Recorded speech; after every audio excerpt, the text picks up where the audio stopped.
Sa video nito ay muli nating babalikan ang kasiguran. Ito na, ganda na tulay oh. Grabe yung bundok ko sa harapan oh. Kala mo nasa Jurassic World ka.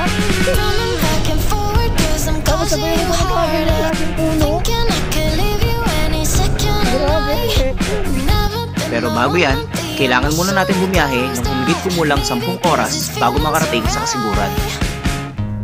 Para ito, dito kasiguran. Half and picnic place.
Yun, good morning guys.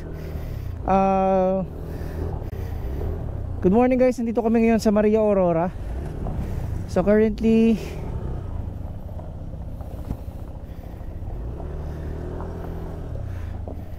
good morning guys, so nandito kami ngayon sa may Maria Aurora. Kung mapapansin ninyo, actually kanina pa kami bumabiyahe ni Gringo from North Caloocan hanggang dito. So dito lang ako talaga nag-start mag-video kasi wala rin naman tayo makukuhanan during night ride, kaya ngayon ko naisipan mag-start. Ang biyahe po natin ngayon ay pupunta ng Kasiguran. Actually babalik tayo ng Kasiguran for the second time around. Pumunta kami noon last time noong I think 2022. Tapos yun nga lang, sa kasamaang pala during the ride halos maghapon kaming binabagyo, kaya hindi namin na-enjoy yung scenery doon sa papunta ng Kasiguran kasi nga dahil nga binabagyo. This time itatry ulit namin bumalik doon para at least ma-enjoy naman namin yung mga na-missed out namin doon sa Kasiguran. Time check natin 7:43 in the morning. Grabe, wala pa talaga kaming tulog halos kasi start kami ng biyahe ng 3 AM. Tapos yun nga pala, meron kami mga tropa na nauna, nakasasakyan kasi sila. Umalis sila ng around 1 or 1:30 ata. Tapos sa huling check ko ay sana ba sila? Tingnan nga natin kung nasa na sila ngayon. Ito kasi yung huling check ko eh. Ay wala na, nag-out na. So nung 6:26 AM ay sila ay nakarating na ng Ampare Rock Formation. Tapos kami ni Gringo ay humahabol na lang. Tapos meron pa kaming isang tropa na susunod, which is si Boss Jack. Kilala nyo naman na si Boss Jack, alam nyo naman na yun, hindi naman nabago sa tropa yon. Susunod siya siguro mga mga around hapon. Tapos darating sila sa Kasiguran mga mga madaling araw na or paumaga na. So particularly ang pupuntahan namin sa Kasiguran ay yung mismong Tibo Tidal Pool. Ayun, kasi grabe yung huling punta talaga namin doon last 2022 ay hindi talaga namin siya napuntahan gawa nga ng may bagyo.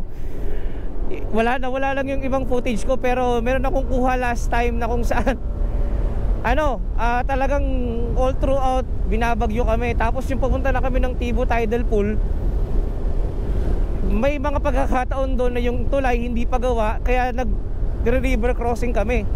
Kaya sabi nung gumagawa doon na DPWH, makakatawid daw kami sa unang tulay, pero sa susunod na tulay hindi na. Tapos umuulan pa ng malakas, kaya hindi na kami tumuloy. So kaya ang napuntahan namin doon ay yung Pacific View. Yan yung picture na nakikita nyo, yung Pacific View. Di ba kung mapapansin nyo, lahat kami dyan nakakapote na. Kasi simula papunta nakakapote kami, hanggang pabalik nakakapote pa rin. Wow! Look at the view.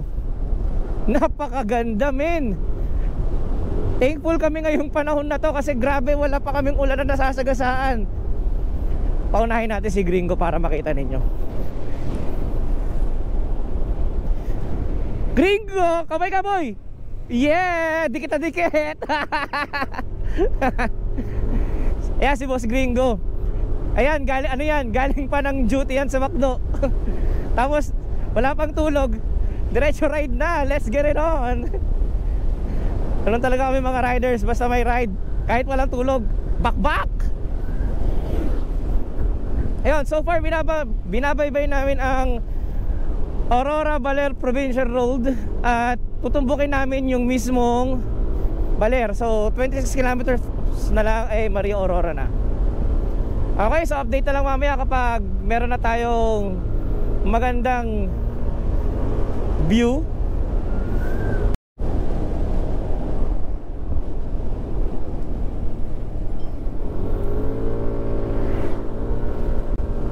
Naalala ko tong kalsada na to.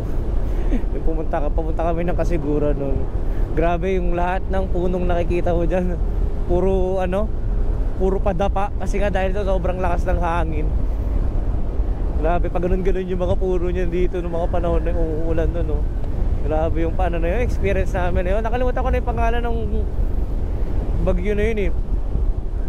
Hindi ko rin alam kung bakit namin sinuong yung panahon na yun na nag-ride kami. Kasi nakaset na yung ride na yun, hindi na pwede i-cancel, kaya tinuloy namin.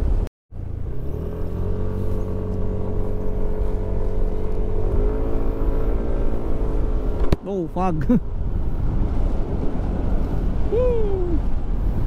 Dilasag, Kasiguran 100 kilometers pa. Apakalayo pa natin, bro. Pero may papakita muna ako sa inyo. Ampere. You know, Ampere Beach. Welcome to Ampere Beach. Hindi ko alam, pero Ampere ang tawag namin dyan eh, ever since eh.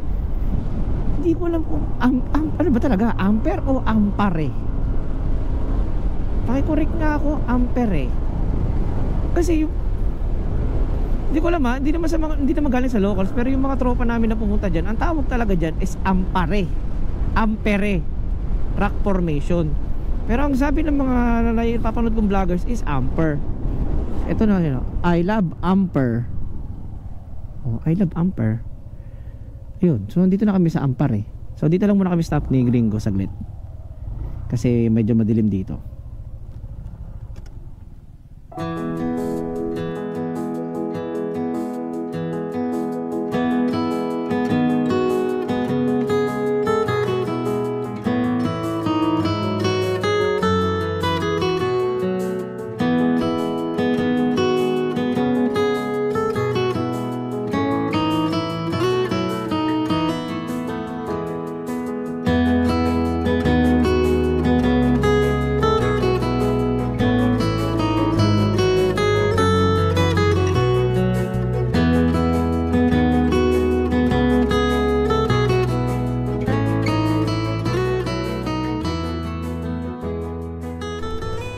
So balik tayo sa biyahe kasi meron pa tayong ilang oras pa.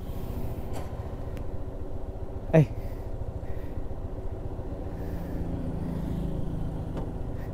2 hours and 55, 3 oras pa nga. So let's go. Tara pre, double check, baka may naiwan tayo. Wala naman tayo naiwan. Okay na tayo, settle na. Tara. Thank you po. Let's go.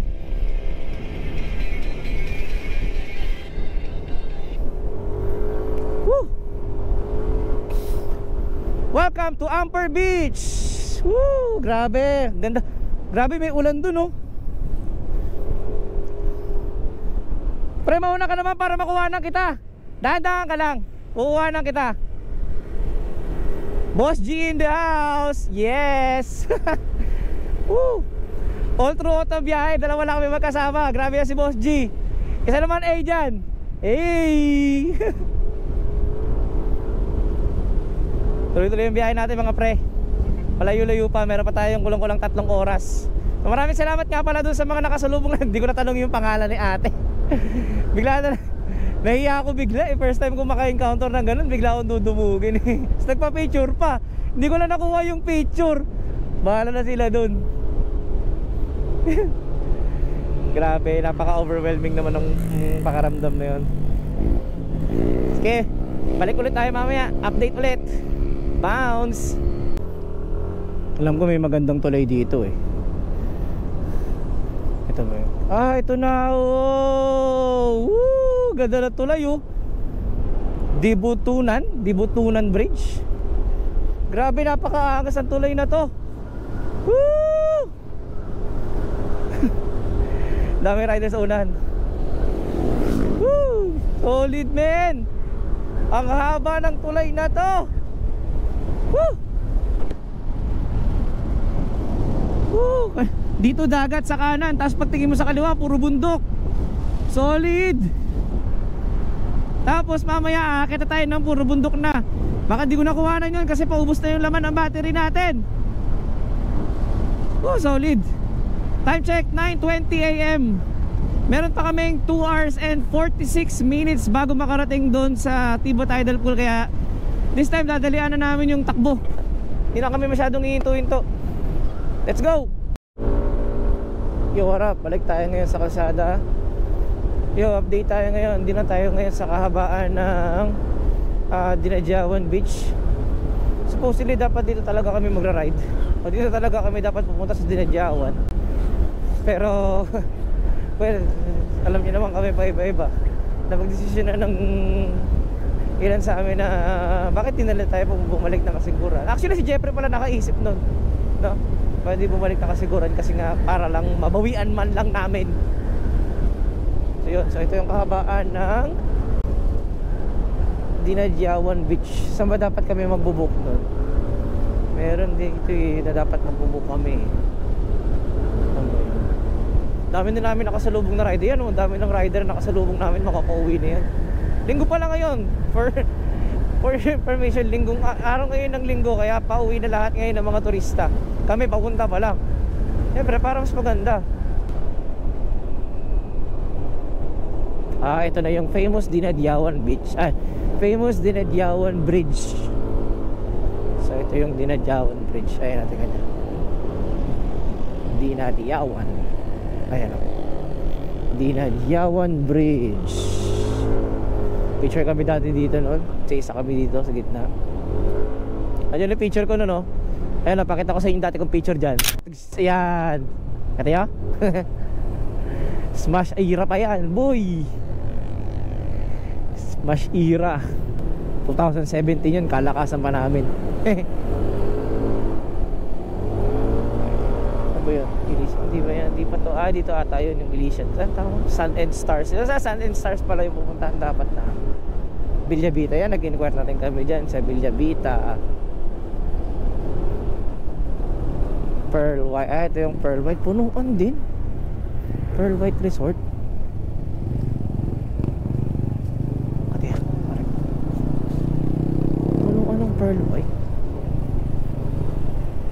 Asinan. Ito yun. Ay, Asinan. Ito. Yan, Sun and Stars. Diyan dapat kami mag-i-stay. Or dito sa may Paradise. Yan, it's either of two kung saan. Pero marami pa rin tao ha.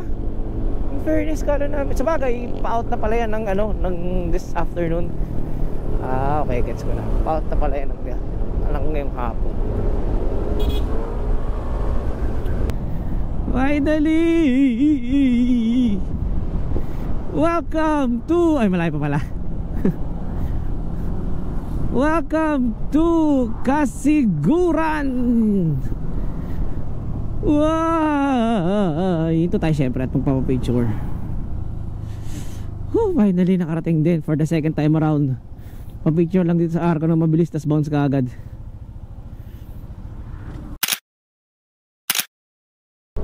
So yun, dito na tayo sa mismong bayan ng Kasiguran, Aurora. Nagpagas lang kami dun saglit kasi 2 hours na lang kami kanina. Ngayon babaybayin na natin yung papunta ng Tibo Tidal Pool. Time check 11:40, magtatanghali na. Yung mga tropa natin, hindi pa rin sila nag-update. Siguro walang signal talaga doon sa pwesto. Our Lady of Ermita. Nakita ko ito last time. So diretso tayo dito sa Dilasag, Dinapige Road. In 300 meters, turn right.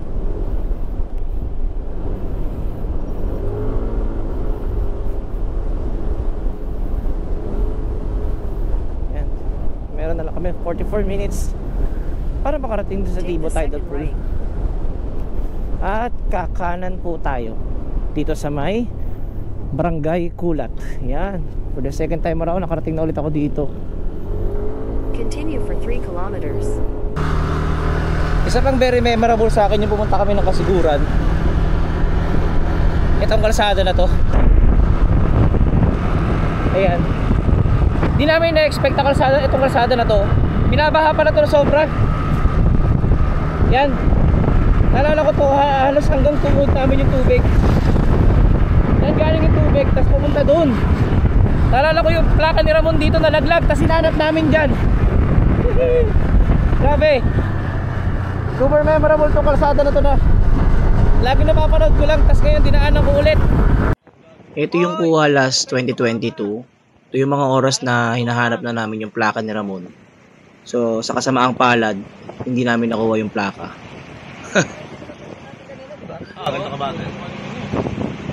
Tuloy ka rin at saka medyo Mon, mataas. ano masabi mo na wala yung plaka mo? Wala nga masabi. Hindi ko alam gagawin ko eh.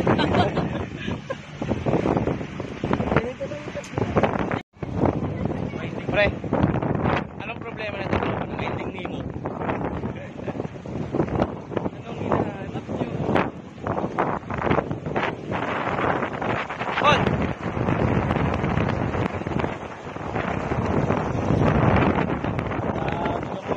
Lost eight.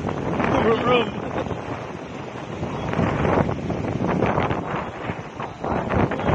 Pili ko pre yung ano rito, yung sniper dito pre, titirik. Hindi, ano rin ito rin yung timer. Yun, balikan ko kayo. Ito yung pinuntahan namin na tulay dati. Diyan kami dumaan. Diyan, sa baba. Tapos, may babaan dyan eh. Basta parang hanggang dyan. Putik yan. Tapos, sabi sa amin nung nagumagawa, ayun, dyan, dapat kinaba. May kalsada dyan dati. Putik yan, tinanggalan nila. Ito yung tulay na nagpahirap sa amin, kaya di kami nakatawid ng una. Tapos, may konting rough road.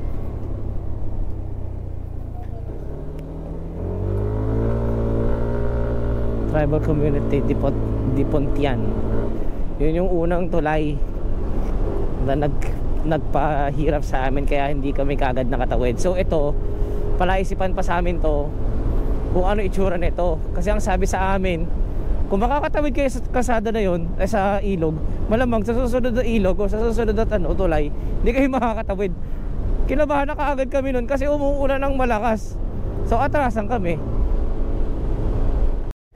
So yun, dito na kami sa may looban ng papuntang Tibo Tidal Pool sa may barangay Sitio Dalungan. Ayan, so dito merong environmental fee. Magla-login ka tapos magbabayad ka na environmental fee na 20 pesos lang naman. Ay, 10 pesos lang naman per head. Tapos pagpasok mo dito, ayan, tawag dito rough road, pero bearable naman. So hindi na to bago kasi lagi ko to napapanood. Talagang ganito talaga ang kalsada dito. Hopefully makita natin sila dun sa expected resort na pupuntahan natin. Fantaya.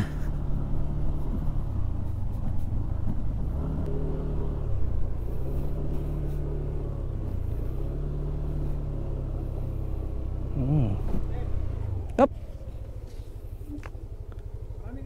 May kasama na po kami dito.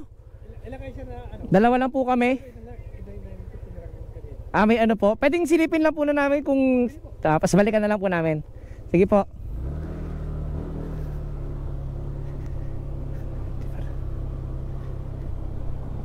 Paraiso de Casiguran. Welcome, Paraiso de Casiguran Camp and Picnic Place.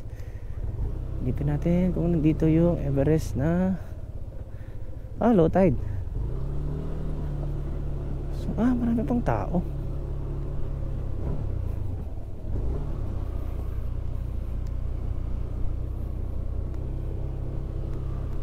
Ayun.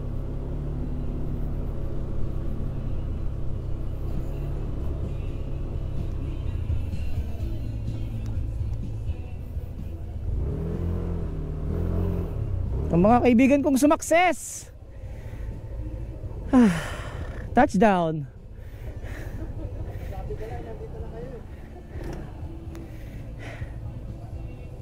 Pre, ikaw na bumalik pre. 50. Ikaw na bumalik doon, mag-range lang. Ikaw na bumalik. Ha? Okay. Sige, okay na. May na lang daw. Touchdown. 10 hours. 10 hours. 10 hours. 10 hours. Si Gringo. Si Limich. Si Jericho umalis na. Asa si Ervin?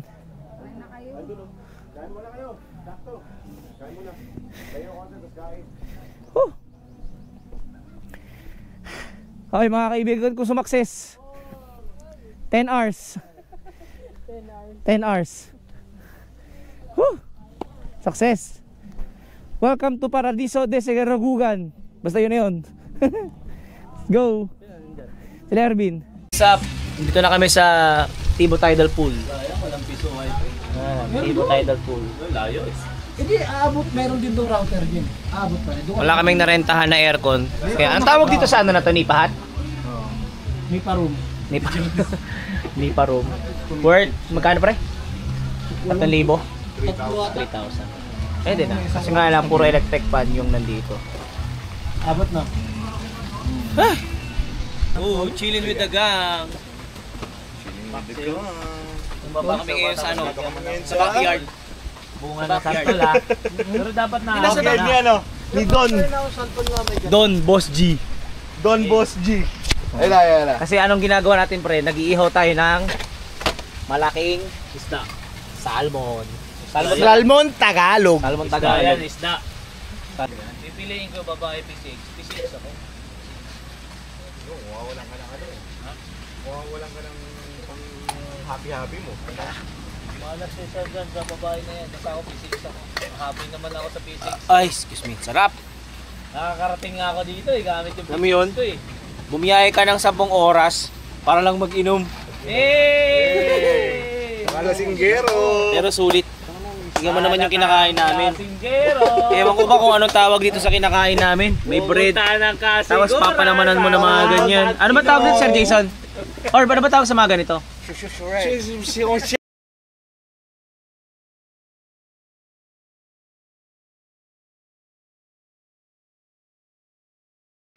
Ano nga? Sino nga? Where's your size? Your size? Yeah. Tanong na lang natin sa mas nakakaalam mamaya. Hindi natin alam tawag dito eh. Worcester size daw sabi nila eh. Time check na kami ngayon ay nasa Tibo Tidal Pool. Nag-iihaw lang kami ng salmon Tagalog pero mamaya pupunta na kami doon sa mismo alam ko Tibo lang kasi Tidal kasi high tide na ngayon. Pwede rin naman, pero pwede rin yun. Hop. Yun lang kasi alam ko eh. Pero pag Hop. Sama-sama. hindi ko alam Siyempre, yun. Pag SM lang yan eh. Ako pang merkado lang ako eh. Pre, Yes. Mr. Video ma'am. Okay. Di ba? Anong Magkaiba yung gusto SM mo malaman? sa merkado, siyempre. Di Kaya ba? ko tagal ang biyahe. Pag merkado Sa amin ka, ano? Yung Orbit lang tayo, lang. 9 hours. 9 hours. Quick. 9 hours. Kasi 1:30 kami umalis. Hindi, 8 and a half. Dumating kami rito 10 eh. Ate ng umaga. Hindi ko alam bang Kami 10 hours sakto. 10 hours, hindi. Ay, oo nga, tama. Ang mahalaga nung pre, nabawian na natin yung kasiguran. Kasi yung unang punta namin dito, Ano yun? simula pag-alis ng Caloocan hanggang pagpunta, Tangina, binabagyo tayo. binabagyo kami. Ngayon Pero lang. hindi, enjoy yun, yung yung biyahe na binabagyo. Challenge. Sarap. Charge the experience, no? Hindi, gusto ko nga siyang Experience ulit, no? Kanina nga pre, habang bumabiyahe kami, pinuputage ko yung yung kalasadang dinadaanan natin na puro pala yan. Tapos, hinahampas tayo. Gusto mo, ako na mag-add sa'yo eh. Gagi yun yung Kaya miss ng ko. ano doon eh, may Yung wifi eh. babakbak, pero naalala ko kasi nun, parang tumatakbo lang ako ng 60-70. Oo, tas sinasampal ka ng hangin. Gagi, nakakatakot yun ha. Pero charge the experience na sa'yo, no? Enjoy yun. Oo, enjoy. Namimiss ko yun. Oo. Siyempre yung mga... Saka yung yung legendary na na kalsada. Kaya naman. Yung Hindi lang natin nadaanan na baha. hindi tayo nakatagos. Wala na, buo na yung tuloy. Buo na yung tulay. Pero at least nakabawi na kami. Wala palang dating. Wala palang dating. Kaya ako lang talaga yung... Pero ngayon at least nakapunta na kami sa Tibo Tidal Pool. Pumunta lang kami ng Tibo Tidal Pool para lang dito. Bago, oo, palagi. Walang bago.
Morning guys, so nandito tayo ngayon currently sa Paradiso de Casiguran sa may Tibo Tidal Pool. Actually hindi ko alam kung anong oras na pero around 6 AM na ata. May mga tropa natin tulog pa. Tapos ang lagay ng dagat ngayon ay malakas ang alon. Ayan. So yung mga tao nag-chase na sila ng sunrise kasi ayun na yung sunrise. So, ayan. Ano rito? Maganda. Actually maganda rito talaga. Solid dito. Kasi very peaceful yung lugar. Tapos kalmado yung tubig. Though sobrang layo lang talaga niya puntahan kasi from doon sa amin sa North Caloocan, nag-ride kami around 10 hours na biyahe pero worth it naman. Yun nga lang, yung risk na ginawa namin kahapon is kala namin makakakuha kami ng magandang room. Pero, hindi pa sa makakakuha kami ng magandang room. Makakakuha kami ng kwarto na may aircon. Kasi akakala namin, since Lunes ngayon, kahapon ay Sunday, kala namin lahat ng mga tourist is aalis na lang ng resort. Pero, hanggang ngayon pala ay sila ay fully booked. So yun ang hindi namin na-expect na mangyayari kahapon. So hindi kami nakakuha ng expected room namin na may aircon kasi alam namin na pagod kami kahapon sa biyahe. Tapos ganun. Pero nakakuha naman kami ng parang nipahat. Hindi ko alam kung anong tawag sa nakuha namin. Hindi naman siya nipahat pero okay din naman. Pero naka-electric fan nga lang kami. Pero okay naman, goods din naman. So yung room na pala na mamaya papakita ko sa inyo ng room namin. So yung room pala na nakuha namin is worth 3,000 per night. Nag-dig ko lang kayo guys, ito pala yung room na nakuha namin. Ayun, villa pala, villa number 4 yung nakuha naming room. So ito yung itsura niya.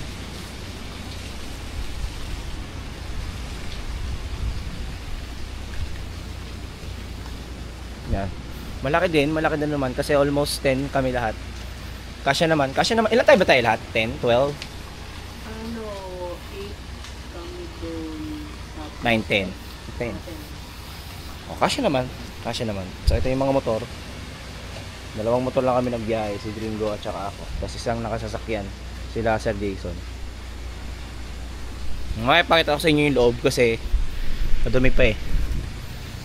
Tapos, ito yung kanilang ayan, lababo, dirty kitchen, meron silang malinis sa tubig. Tapos yung CR nila rito ay ito yung likod ng bahay namin ng villa namin. Ang tubig nila rito ay unlimited, galing sa bundok. Kung gusto mong maligo ay nawan to sawa. Ayan eh, ayan, galing nga sa bundok. Ito yung CR.